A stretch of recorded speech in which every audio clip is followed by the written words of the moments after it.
भाग 3। भगवान विष्णु के अवतार और योगिनी एकादशी। योगिनी एकादशी को नारायण तिथि भी कहा जाता है। यह भगवान विष्णु को अत्यंत प्रिय है।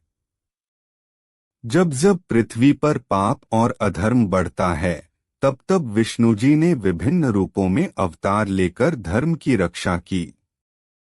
1. कूर्म अवतार और योगिनी तिथि। जब समुद्र मंथन हो रहा था, तब मंदराचल पर्वत को सहारा देने के लिए भगवान विष्णु ने कूर्म कछुए का रूप लिया। उसी समय की एकादशी तिथि थी। ऋषियों का मानना है कि उस दिन कूर्म अवतार में ही भगवान विष्णु ने संकल्प लिया था कि वे इस तिथि को पवित्र और मोक्षदायक बनाएंगे। 2. वराह अवतार और अधर्म विनाश। जब हिरण्याक्ष ने पृथ्वी को पाताल में छिपा दिया था, तब वराह रूप में भगवान विष्णु ने पृथ्वी को उठाया।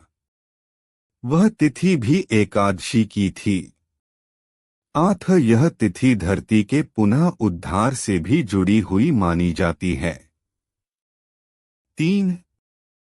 वामन अवतार में व्रत का संदर्भ। वामन अवतार के समय बलि राजा ने योगिनी एकादशी का व्रत किया था, जिससे उसकी भक्ति ने भगवान विष्णु को प्रसन्न किया। तभी विष्णु जी वामन रूप में प्रकट हुए और राजा बलि को दिव्यता का वरदान दिया। तुलसी की विशेषता और योगिनी एकादशी। तुलसी केवल एक पौधा नहीं, एक देवी हैं। विष्णु पूजन में तुलसी का प्रयोग अनिवार्य माना गया है। योगिनी एकादशी में तुलसी पत्र चढ़ाने का विशेष महत्व है। शास्त्रों में वर्णन। तुलसी बिना विष्णु पूजा अधूरी है। योगिनी एकादशी पर तुलसी पाप क्षय का माध्यम है। चिंतन और शुद्धता की प्रतीक है।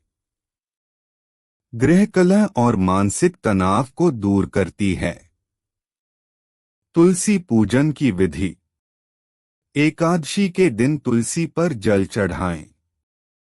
पंचोपचार पूजन करें, जल, चंदन, फूल, दीप, नैवेद्य।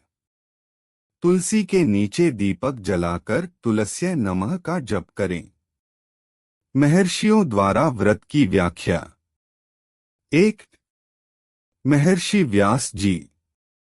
व्यास जी ने भागवत महापुराण में कहा है, पुत्र, धन, सौभाग्य और मोक्ष ये सब योगिनी एकादशी व्रत से प्राप्त होते हैं। जो इसे न करे वह अमूल्य रत्न को ठुकरा देता है। 2. गौतम ऋषि। गौतम ऋषि के अनुसार यह व्रत गृहस्थों के लिए विशेष फलदायक है, क्योंकि यह उन्हें सांसारिक बंधनों से ऊपर उठकर आत्मा को शुद्ध करने का अवसर देता है। 3. अत्रि मुनि। अत्रि मुनि ने अपने शिष्यों को बताया था कि योगिनी एकादशी का व्रत करने से मनुष्य 10 यमदंडों से बच जाता है और साक्षात विष्णुलोक प्राप्त करता है। पौराणिक दृष्टांत। शंखचूड़ दैत्य की कथा। एक समय की बात है, शंखचूड़ नामक दैत्य ने तीनों लोकों में आतंक मचाया हुआ था। वह अत्यंत तपस्वी था और उसे वरदान मिला था कि कोई भी देवता उसे तब तक नहीं मार सकता जब तक वह पवित्र एकादशी व्रत नहीं तोड़े। एक दिन वह योगिनी एकादशी तिथि पर भूलवश मांसाहार कर बैठा। उसका व्रत भंग हो गया और तभी भगवान शिव ने उसका वध किया। इस कथा से सिद्ध होता है कि यह व्रत दैवी और आसुरी शक्तियों के बीच भी निर्णायक भूमिका निभाता है। योगिनी एकादशी और योग साधना का संबंध। योगिनी शब्द स्वयं दर्शाता है कि यह व्रत ध्यान, साधना और आत्म साक्षात्कार से जुड़ा है। व्रत और योग का तालमेल। उपवास शरीर को शुद्ध करता है। कथा श्रवण चित्त को एकाग्र करता है। हरिनाम संकीर्तन आत्मा को प्रभु से जोड़ता है। व्रत प्लस योग ब्रह्मानुभूति। जब व्रत, ध्यान और भगवत स्मरण एक साथ किया जाए तब साधक को योगिनी अवस्था प्राप्त होती है, जहां मन, वाणी और आत्मा तीनों एक साथ भगवान से जुड़ जाते हैं। धार्मिक संकेत और लक्षण। व्रत के दिन क्या करें, क्या न करें। क्या करें? प्रातः ब्रह्म मुहूर्त में उठें। शुद्ध मन और शरीर से भगवान विष्णु का ध्यान करें। तुलसी पत्र, पंचामृत, धूप, दीप से पूजन करें। कथा का पाठ और रात्रि जागरण करें। क्या न करें? क्रोध, द्वेष, आलस्य और निंदा से बचें। बाल कटवाना, झूठ बोलना, परनिंदा करना वर्जित है। विवाह, शुभ कार्य, तामसी भोजन इस दिन न करें। व्रत का लाभ शरीर, मन और आत्मा के लिए। मानसिक लाभ। चिंता, भय और तनाव से मुक्ति। स्मरण शक्ति और ध्यान केंद्रित करने की क्षमता में वृद्धि। आत्मिक लाभ। पापों का क्षय। पूर्व जन्मों के कर्मफल से मुक्ति। अंत में मोक्ष की प्राप्ति। पारिवारिक लाभ। वैवाहिक जीवन में शांति। संतान प्राप्ति की कामना पूरी होती है। गृह में लक्ष्मी का वास होता है। योगिनी एकादशी के मंत्र और जप। विष्णु मंत्र। नमो भगवते वासुदेवाय। दिन भर इस मंत्र का जप करें। एकादशी स्तुति। एकादशी तिथि पुण्या पापघ्नि मोक्षदायिनी। भक्ताना कल्याणी च हरि प्रीणाति सर्वदा। भाग 4। योगिनी एकादशी दक्षिण भारत की परंपराएं। भारत के दक्षिणी राज्यों तमिलनाडु, केरल, कर्नाटक और आंध्र प्रदेश में एकादशी व्रत को बड़ी श्रद्धा से किया जाता है। यहाँ की परंपराओं में विशिष्ट रूप से यह देखा गया है कि योगिनी एकादशी भक्तों द्वारा रात्रि जागर के साथ मनाई जाती है। विशेष भजन, कीर्तन और विष्णु सहस्रनाम का सामूहिक पाठ किया जाता है। एकादशी पड़ियाल नामक पूजा प्रसाद बनता है जो बिना अनाज के फलाहार होता है। दक्षिण की भक्ति परंपरा में योगिनी एकादशी नम्मालवार, आंडाल और रामानुजाचार्य जैसे संतों ने योगिनी एकादशी को मोक्ष का मार्ग बताया है। कांचीपुरम, श्रीरंगम और तिरुपति जैसे वैष्णव तीर्थों में इस दिन विशेष उत्सव होते हैं। भविष्य पुराण में योगिनी एकादशी का वर्णन। भविष्य पुराण, जो पौराणिक भविष्यवाणियों और धर्माचारों से परिपूर्ण है, उसमें योगिनी एकादशी की अत्यंत स्तुति की गई है। उद्धरण। आषाढ़ कृष्ण एकादश्यां यो व्रतं कुरुते नरः सर्वपाप विनिर्मुक्तः स याति विष्णु मंदिरम। अर्थ, जो मनुष्य आषाढ़ कृष्ण एकादशी का व्रत करता है वह समस्त पापों से मुक्त होकर अंततः भगवान विष्णु के धाम को प्राप्त करता है। चमत्कारी प्रसंग। राजा सुदर्शन की कथा। राजा सुदर्शन बहुत न्यायप्रिय और धर्मात्मा थे, परंतु एक बार वह युद्ध में पराजित हुए और राज्य से निष्कासित कर दिए गए। दुखी होकर वे तप करने के लिए नर्मदा के तट पर गए। वहां उन्हें एक संत ने योगिनी एकादशी का व्रत करने को कहा। राजा ने 12 महीने तक हर एकादशी का व्रत किया, परंतु जब योगिनी एकादशी आई उन्होंने संकल्पपूर्वक उसे किया। उस रात उन्हें स्वप्न में भगवान विष्णु ने दर्शन देकर कहा, हे राजन, तुम्हारा पाप क्षीण हो चुका है, तुम्हारा भाग्य पुनः जागृत होगा। कुछ ही दिनों में उनका खोया राज्य लौट आया, शत्रु परास्त हुए और प्रजा ने पुनः उन्हें राजा घोषित किया। आज के युवाओं के लिए योगिनी एकादशी क्यों है उपयोगी? 1.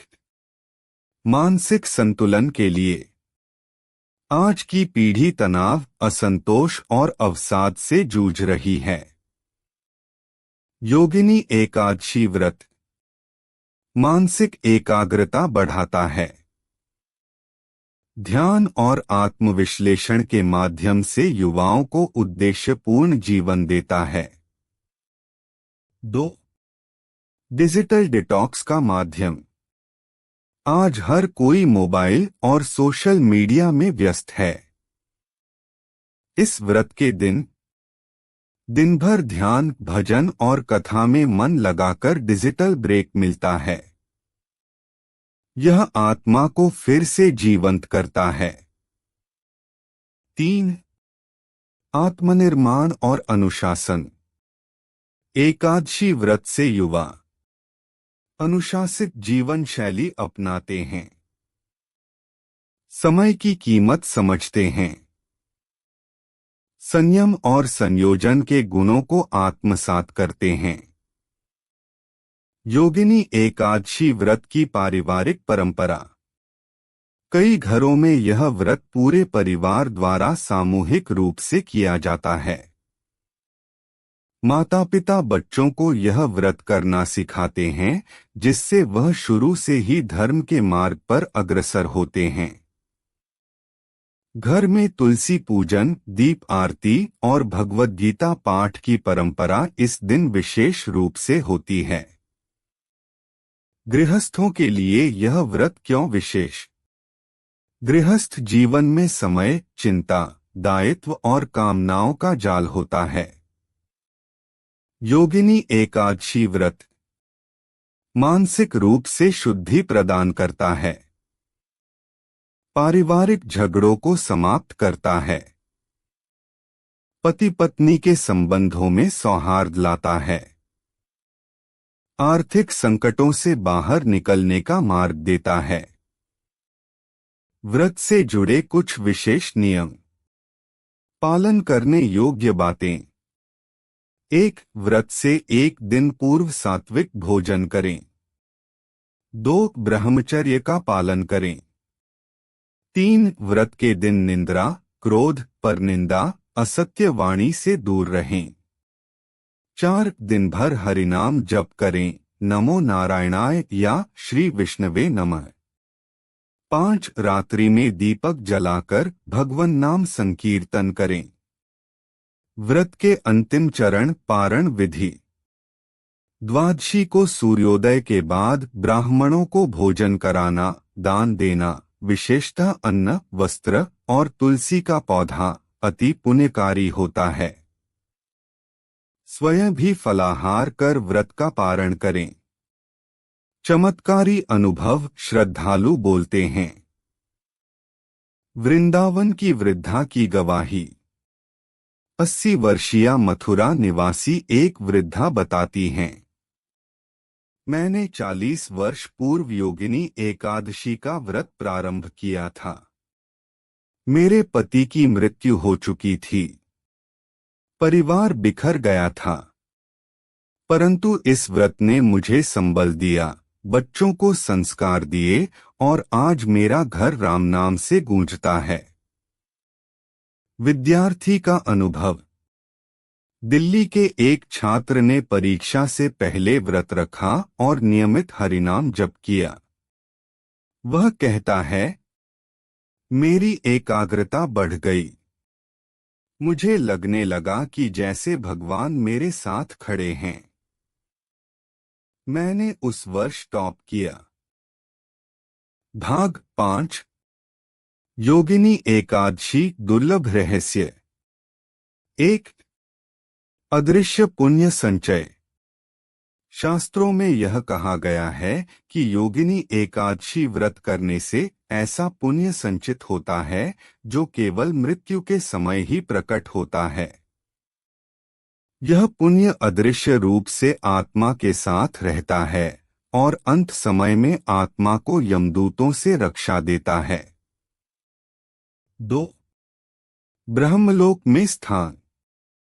पुराणों में उल्लेख है कि जो व्यक्ति इस व्रत को जीवन भर करता है उसकी आत्मा मृत्यु के उपरांत सीधे ब्रह्मलोक में प्रवेश करती है, जहां से फिर उसे पुनर्जन्म नहीं होता। 3. विष्णु का साक्षात स्पर्श। योगिनी एकादशी की रात्रि में जो व्यक्ति भगवान विष्णु का ध्यान करते हुए सहस्रनाम या विष्णु स्तोत्र का पाठ करता है उसे स्वप्न में विष्णु के चरणों का स्पर्श अनुभव होता है। यह संकेत है कि प्रभु उसकी आत्मा को स्वीकार कर चुके हैं। एक और विलक्षण कथा, रानी सुधा की कथा। पुराने समय की बात है, दक्षिण भारत की रानी सुधा देवी अत्यंत धार्मिक और परोपकारी थीं, परंतु उन्हें संतान नहीं हो रही थी। उन्होंने अनेक व्रत, तीर्थ, दान आदि किए लेकिन कोई फल नहीं मिला। एक दिन एक सन्यासी उनके महल के द्वार पर आए। उन्होंने रानी से कहा, राजमाता, तुम्हारे पूर्व जन्म के एक छोटे से पाप के कारण यह संकट आया है। यदि तुम योगिनी एकादशी का व्रत पूरे मन से करोगी तो तुम्हें संतान की प्राप्ति होगी। रानी ने 3 वर्ष तक हर योगिनी एकादशी का व्रत किया। एक रात्रि उन्हें स्वप्न में भगवान विष्णु ने आशीर्वाद दिया, हे रानी, तुम्हारा व्रत सफल हुआ। तुम्हें एक तेजस्वी पुत्र की प्राप्ति होगी। कुछ ही समय बाद रानी ने एक दिव्य बालक को जन्म दिया जो आगे चलकर महान धर्मज्ञानी और तपस्वी बना। योगिनी एकादशी प्रतीकों की भाषा में। प्रतीक अर्थ: तुलसी पवित्रता व ईश्वर भक्ति। कोढ़ पापों का भार। व्रत शुद्धिकरण का मार्ग। जागरण आत्मा का जागरण। पारण व्रत का पूर्णत्व और समर्पण। ईश्वर कृपा के साथ संकेत, यदि आपको ये मिले तो जानिए व्रत सफल हुआ। 1. स्वप्न में तुलसी, दीपक या भगवान का दर्शन। 2. व्रत के दिन अत्यंत शांति और प्रसन्नता का अनुभव। 3. शरीर में ऊर्जा और मन में उल्लास। 4. घर में बिना कारण कोई शुभ समाचार मिलना। 5. व्रत के दिन किसी भूखे को भोजन देना और उसका आशीर्वाद मिलना। 6. पुराने कर्ज या रुकावटों का अचानक समाधान। 7. आंखों से अनायास आंसू आना, यह हृदय की शुद्धि का संकेत है। एकादशी और ब्रह्मा मुहूर्त साधना। योगिनी एकादशी का व्रत तब और प्रभावी होता है जब इसे ब्रह्म मुहूर्त की साधना से जोड़ा जाए। प्रातः 4 बजे के आसपास उठकर किया गया ध्यान, जप और श्रीहरि स्मरण आत्मा को स्थायी बल प्रदान करता है। व्रत के लाभ सार रूप में। लाभ का प्रकार विवरण। शारीरिक रोगों से मुक्ति, शरीर की पाचन शक्ति में सुधार। मानसिक तनाव, भ्रम, भय से छुटकारा। धार्मिक पाप क्षय, पुण्य संचय, ईश्वर कृपा। सामाजिक संबंधों में मधुरता, परिवार में सुख शांति। आध्यात्मिक मोक्ष प्राप्ति, ब्रह्मलोक में स्थान। कथा का समापन, पूर्ण चक्र। अब जब हम हेममाली की कथा, राजा सुदर्शन, रानी सुधा और अनगिनत भक्तों की बात कर चुके हैं तो हम यह कह सकते हैं कि योगिनी एकादशी केवल एक दिन का व्रत नहीं बल्कि एक यात्रा है, आत्मा को अंधकार से प्रकाश की ओर ले जाने वाली। यह व्रत हमें सिखाता है कि प्रायश्चित, संयम और श्रद्धा से बड़ा कोई तप नहीं। ईश्वर कभी भी भक्त की उपेक्षा नहीं करते। देर हो सकती है, पर कृपा अवश्य होती है। सभी व्रतियों के लिए अंतिम सुझाव। 1. व्रत करें, पर दिखावे से बचें। 2. भक्ति को व्यापार न बनाएं। 3. एकादशी केवल अन्न वर्जन नहीं, अहंकार का त्याग भी है। 4. हर व्रत को आत्मा की आराधना बनाएं। 5. यदि संभव हो, हर महीने योगिनी एकादशी सहित 24 एकादशियां अवश्य करें। संपूर्ण कथा का सार। योगिनी एकादशी पापों से मुक्त करने वाली, मोक्ष देने वाली तिथि है। इसका पालन पूर्वजों, ऋषियों और देवताओं ने भी किया। यह व्रत आज के युग में भी उतना ही प्रासंगिक है। इस व्रत से केवल जीवन नहीं, परलोक भी सुधरता है। समापन श्लोक। व्रतेन योगिनी शुद्धा, भक्त्या हरिपद लभेत। न जीवती चया तिथियः, सा मृत्युः कीर्तिता मुने। अगर आपको यह पावन कथा पसंद आई हो, तो वीडियो को लाइक करें, कमेंट में जय श्री विष्णु लिखकर अपनी श्रद्धा प्रकट करें। और हाँ, हमारे चैनल को जरूर सब्सक्राइब करें ताकि हर एकादशी पर ऐसी ही दिव्य कथाएं आपके पास सबसे पहले पहुँचे। साथ ही बेल आइकन दबाएं ताकि भगवान की हर कथा की घंटी सबसे पहले आपके मोबाइल पर बजे। मिलते हैं अगले वीडियो में, तब तक हरि बोल, जय श्री हरि।